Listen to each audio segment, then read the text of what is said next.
Hi everyone, it's 9 o'clock. 9 o'clock is with me, Father Warner. We are in the fourth day of Christmas, and today, as we've been doing this lovely series, the 12 days of Christmas, the fourth day of Christmas, my true love gave to me instructions to follow to the T. Now, think about it. What if Joseph said to himself, I don't need to listen to the angel. After all, it's but a dream. But here is a man who had already experienced an angel in a dream once before. He was told then, as he is told in today's gospel, in a dream again, to simply follow instructions. Joseph saw the first message of the angel come true. He was to take home Mary to be his wife, and she was to bear a son who would save his people from their sins. Now, just a few days after the birth of Jesus, Joseph is revisited in a dream again, and he's asked to follow a new set of instructions. You know, most of us, my dear friends, live life on our own terms. God wants us to live life according not to our terms, but to His terms. Why? Because our life is a gift from God. It belongs to Him. And when He so desires, He can, as He does, demand that life back. You know, this does not mean that we are puppets, for God also gives us a value-based framework in which we live our lives and in which we choose to respond to His call. At the heart of that framework is our acknowledgement of Him as the source of all life. St. Joseph understood his calling. He understood what God wanted of him, and he understood the demands of obedience and fidelity.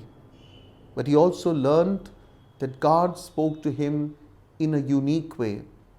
God's messages were delivered to St. Joseph always in a dream, and that too by an angel. St. Joseph had learned to listen to the voice of God over the buzz of human voices. His closeness to God gave him that edge to recognize God's voice when directed to him. Think about it, my dear friends. How does God speak to you? And are you able to listen to His voice? Are you able to discern God's voice talking to you and guiding you and directing your heart to do the right thing? St. Joseph, who had surrendered his life to God, now surrendered every task demanded of him. You see, St. Joseph had come to trust God's will for him, and it is this trust that made him wake up Mary and flee with that child by night. What a long night that must have been, for he had to flee from a despotic king for whom murder was practically second nature.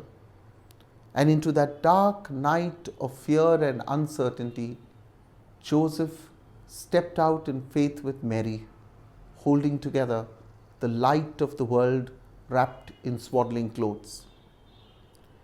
St. Joseph was a father, fiercely protecting his newborn son and that wife that God had entrusted.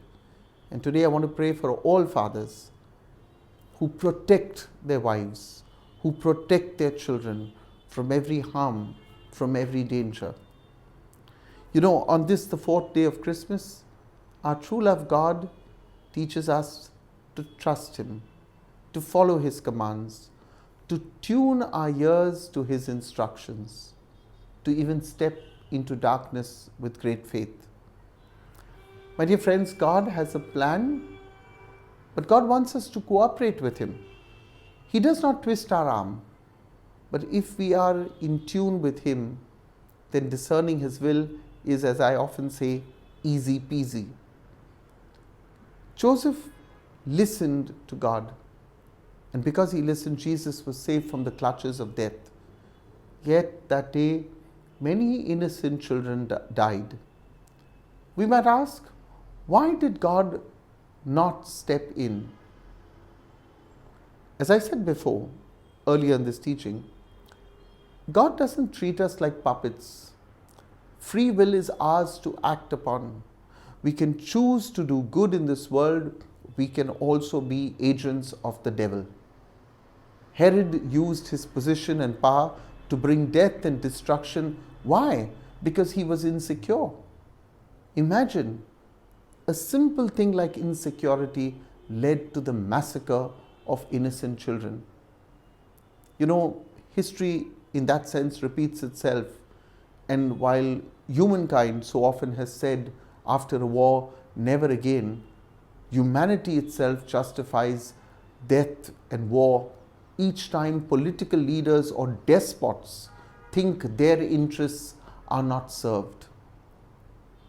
To children in Ukraine and to every part of the world, this year may not be a time when they will sing "Deck the halls with boughs of holly" or even wish for a one-horse open sleigh. So as you listen to this teaching, my dear friends, spare a moment of prayer for children who suffer in conflict zones and who are killed because some heartless and despotic modern-day Herod feels threatened.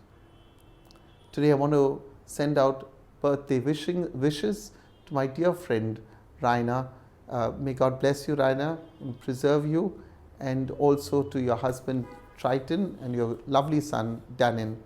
And also my love to Janice and Russell, who celebrate their wedding anniversary in Canada. God bless you all. I'll see you tomorrow, everybody. Don't forget, you need to like this video, you need to share it, you need to subscribe it, you need to let God's voice be heard. I'm doing my part every day, you do your part. I'll see you tomorrow at 9 o'clock as we continue with our series, The 12 Days of Christmas.